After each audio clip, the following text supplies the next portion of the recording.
Hey guys, welcome to Huntington Beach. My name is Scott Murphy and I'm coming to you from Murphy's Motorbikes. I want to talk to you today about my very first cafe racer build. This is a 1975 Honda CL360. And I've really enjoyed building this over the last 4 months and I'm really excited to talk to you more about it today.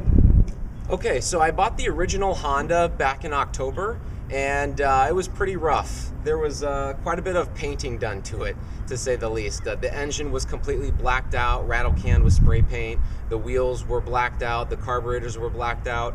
I spent, after I completely stripped down the bike to the bare bones, to the frame, I spent a lot of time just removing paint, basically.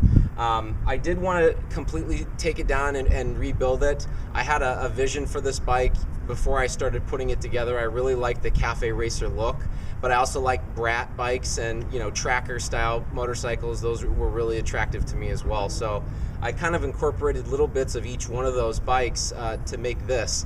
And it was a fun project. I really enjoyed it, and I would challenge other new bike builders out there to give it a try. There's lots of resources out there to touch base with if you get stuck on something you can't do. This was my very first motorcycle build. I really didn't have any training, very little knowledge about building bikes at all, and I was able to complete this project. So that would be my challenge to you guys, is to get out there and do it. I think it's definitely rewarding. Once I had it completely stripped down, I did have a little bit of help from, with tools and such that I didn't have. A lot of the wiring, the grinding of the tabs, stuff like that, the body work, the rear tail hoop that I had put on, welded on. I didn't do any of that myself. I just don't have the tools. I don't have a shop. So I actually had someone in La Habra who has a shop help me out with those things. I had new tires installed. These are not tubeless, so I also had new tubes, new bearings put on. These are Kenda tires. I chose Kenda tires because they have a little bit more aggressive tread than you usually see out on the street. It almost kind of has a dirt bike look to it. I really dug that. I thought that was kind of cool. They're also relatively inexpensive, so if you're looking for something to try and stay in budget, these are a pretty solid option. Like I said, the wheels were blacked out, so I spent a lot of time stripping the paint off the wheels, with a wire brush to get those back to looking shiny. I didn't have them relaced or anything. I just kept them as is because, with cafe racers, I feel like keeping a little bit of grunge to it is kind of cool. It doesn't have to be perfect, I guess is the thing. A lot of these parts are new. I had several different resources that I used for parts. Dime City Cycles was a big one. eBay was another one. Anything that I couldn't get from the internet, I usually went to shops around town. I went to the Honda dealership here in Huntington Beach. A lot of guys were willing to help, so it was nice to have other people's perspectives on the build and assistance as well. So the headlight is Dime City. The clip-ons are Dime City. The TAC Speedo combo, as well as the Triple Tree, those were all Dime City purchases that just worked for the bike. You definitely want to make sure you look to see what kind of parts are available before you choose your bike. I wanted to start with something smaller just because this was my first build, and I didn't want to get into something huge and that would be super expensive, so I tried to keep it low budget. The tank is actually not the original tank. The tank that came on the bike was pretty dinged up. Once I stripped the paint down, there were several big dents in it that I didn't want to try and have fixed. So I actually purchased this tank off of eBay for probably about $70 or so, and there was no paint on it. It was just completely bare bones. So I had a guy named Bruce in La Habra paint that for me. It's a matte white finish with a 2 black racing stripes that you've seen there. I just really like that matte look. It's kind of rough and rugged. It kind of fit with the whole theme. So the wiring harness has completely been redone. There's no old wiring on here at all, with the exception of the coils. Those I pretty much didn't mess with too much. I took those off the old bike. The exhaust also came from the old bike. I didn't do much to those. They did have a fiberglass wrap around them when I got them, and I didn't really like them too much. They were pretty dirty and they had gasoline stains and stuff like that, so I took those off and just painted them black with some of that 500 degree paint that you can find at like Pep Boys. I actually had rear sets put on here, but I ended up taking them off because they didn't work with the exhaust.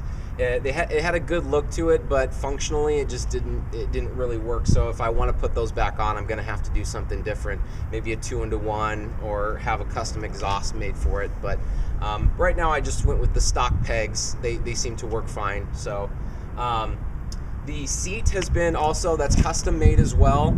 I really like that kick that it had on the back. I thought that those bikes, you know, it's a good look, you know, and I chose to go with the diamond stitch with a little bit of the white to match the tank, obviously, and then the diamonds I thought kind of matched almost the tread in the tires. It kind of helped bring the bike together, as well as the rock guard. You know, it had diamonds in there too, so it was kind of the theme for the bike, really.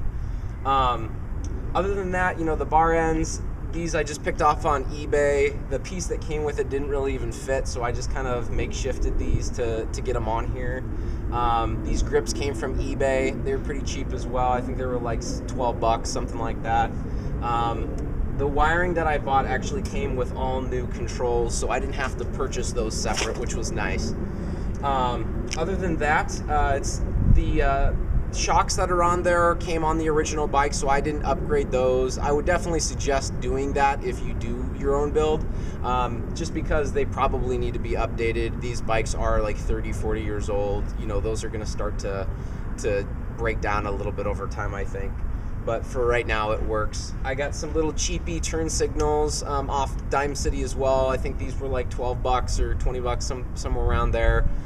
They're smoke lenses. They kind of blend in a little bit. I like the fact that they weren't too big or, you know, stuck out very far. Just kind of, you know, blend in. The carburetors were, like I said, completely blacked out. Those were the ones that came on the bike. All I replaced were the petcock and the hoses to the carbs, as well as put on some gas filters on there also, just to kind of clean out any debris that goes through there. There's been a new custom battery box put on down there as well that I'll make sure to show in the clips. That was custom done as well, the same shop in La Habra. New battery, all that was replaced. It sounds pretty good. I'll fire it up here for you so you can have a listen to it, see what you think. It's pretty loud, louder than I thought it would be, but you know, it's turning heads, so that's kind of the fun part. But anyway, that's kind of the build. The inside of the tank, that I did recoat that. It didn't have a tank liner in it, so I did a whole cleaning on it, a rust cleaner, get all the previous rust out, and then I did a liner red coat. You've probably heard of it. It's something else I picked up off of Dime City Cycles, so just so it lasts a long time for me. Other than that, that's kind of the bike.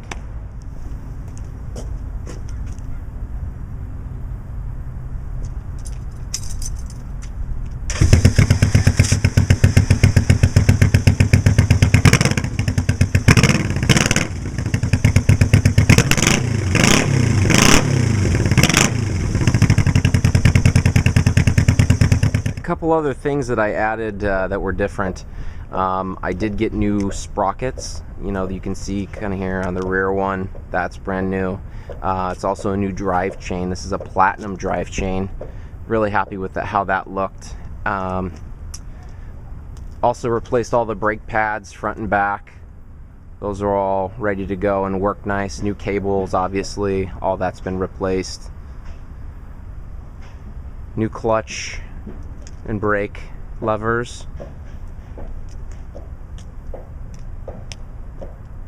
I also added that little lock to the gas cap that didn't come on there. That was a pretty easy install.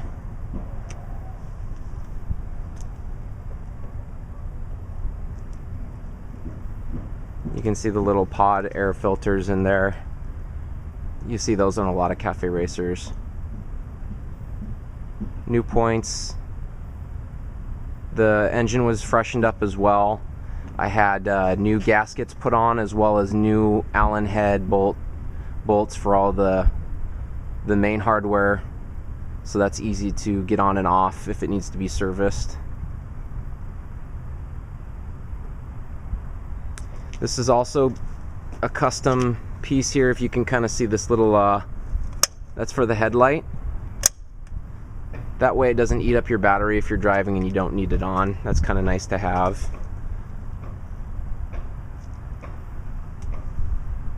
The Honda decal I bought on eBay as well and had that clear coated on, so it looks like it's part of the tank.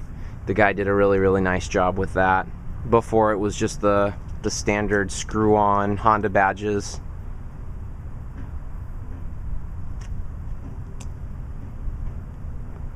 That's pretty much it.